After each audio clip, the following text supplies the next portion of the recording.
Enfin chez moi. Si on peut appeler ça un chez-soi. Qui peut vivre là-dedans? La première idée, tout brûler. Mais la raison a repris le dessus. Cela serait un mensonge de dire qu'il est agréable de montrer ces images. On voit souvent des choses parfaites sur les réseaux, des setups propres, des décors bien rangés, des vies bien cadrées. Mais la vérité, c'est que la vie, c'est pas toujours ça.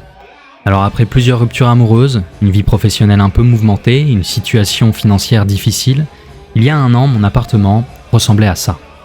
J'étais complètement perdu et je n'avais plus aucun objectif, aucune passion, du désordre partout, mais surtout à l'intérieur de moi. J'étais en dépression et je ne montrais rien, parce qu'on a tendance à ne partager que le beau, alors que parfois, c'est dans le chaos qu'on comprend ce qu'on vit vraiment. Je ne dis pas ça pour me plaindre, juste pour être vrai, parce que je crois qu'on a aussi besoin de voir ce qu'on ne montre pas.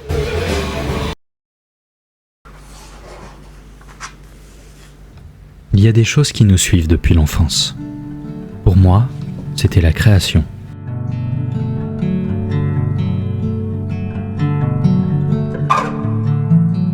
À 13 ans, je postais mes premières vidéos sur cette chaîne YouTube. C'était du gaming, sans prétention.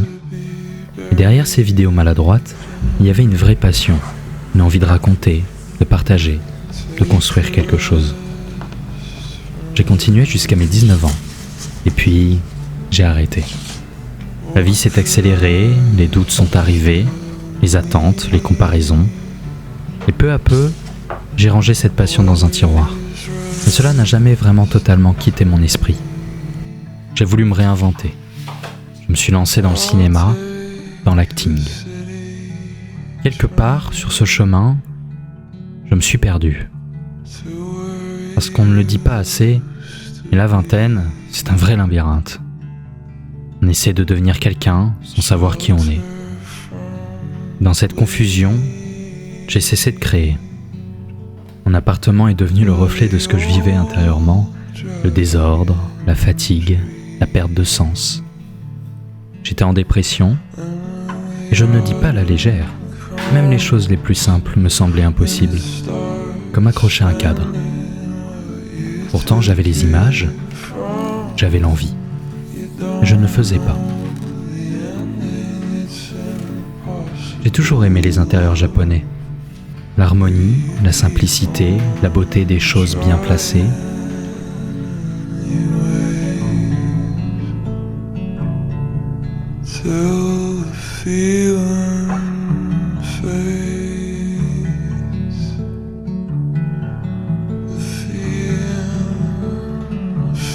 Je recommence à prendre soin de mon monde. Et c'est dans cette action que je retrouve du plaisir, de la clarté. Aujourd'hui, je fais le montage de cette vidéo.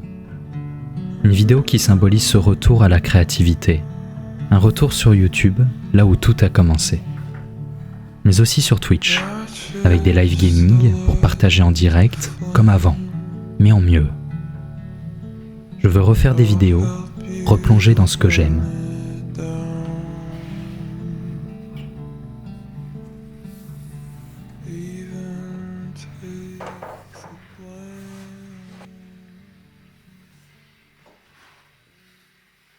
Montrer à quoi ressemble le setup actuellement que j'ai depuis du coup quelques années. Alors, il y a pire, honnêtement ça va, mais c'est pas fou. Mais aujourd'hui, je comprends une chose. Ce n'est pas en attendant que les choses changent qu'elles s'améliorent. C'est en faisant. Et la créativité, même fragile, même imparfaite, est une forme d'élan vital. C'est elle qui me remet debout. Cette vidéo, ce n'est pas un simple retour, c'est une renaissance. Une manière de dire « je suis là ». Pas pour devenir quelqu'un d'autre, mais pour redevenir moi.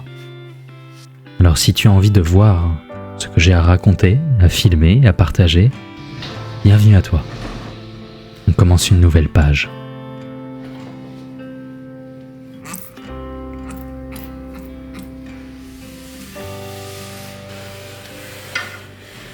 J'ai toujours trouvé les lieux avec des cadres, des photos accrochées au mur, très esthétiques, chaleureux, vivants.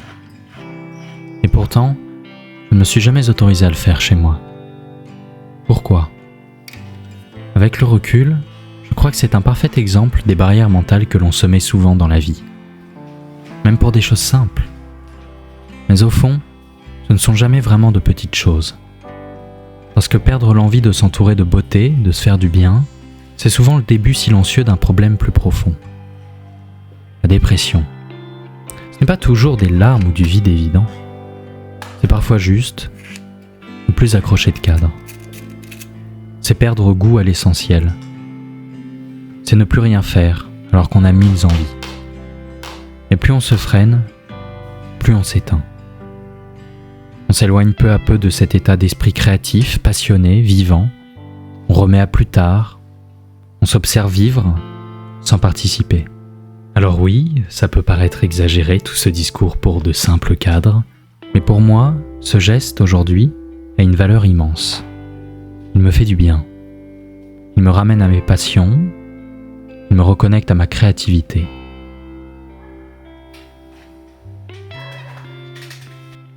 Ce n'est que le début. J'ai envie de continuer, d'aller plus loin.